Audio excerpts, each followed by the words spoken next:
Olwaleero Ssaabasajja Kabaka asinkanye abataka bakulu b'obusolya mu Lubiri e Mengo okubagabula ekijjulo kya Ssekukkulu.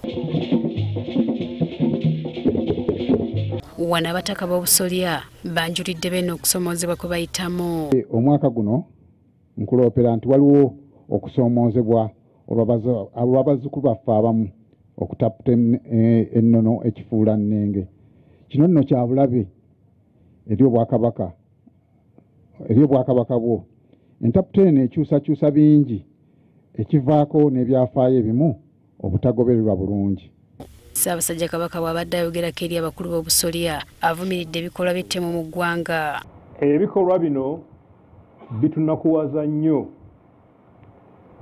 Tunyolwa nnyo n'abo abayita mu mbeera eno era tubasaasira. Wano wategeereza abakulira ebyokwerinda mu ggwanga okusitukiramu okulwanyisa ebikolwa bino.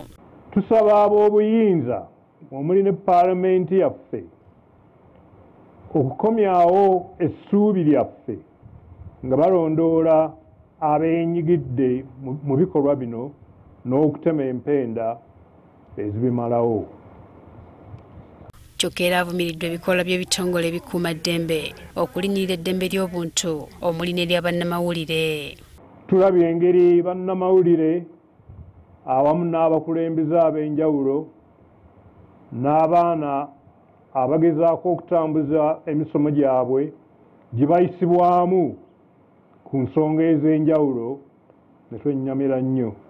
Kabaka agamba nti eddoboozi ly'omuntu wa bulijjo bwe libuutikirwa n'enkulaakulana nayo ng'eba mu lusuubo. Twogedde nnyo ku nsonga eno enkulu mu kutebenkeza eggwanga lyaffe. Tumanyi nti eddoboozi ly'omuntu owa bulijjo lye liyamba abakulembeze okutereeza empeereza mu ggwanga.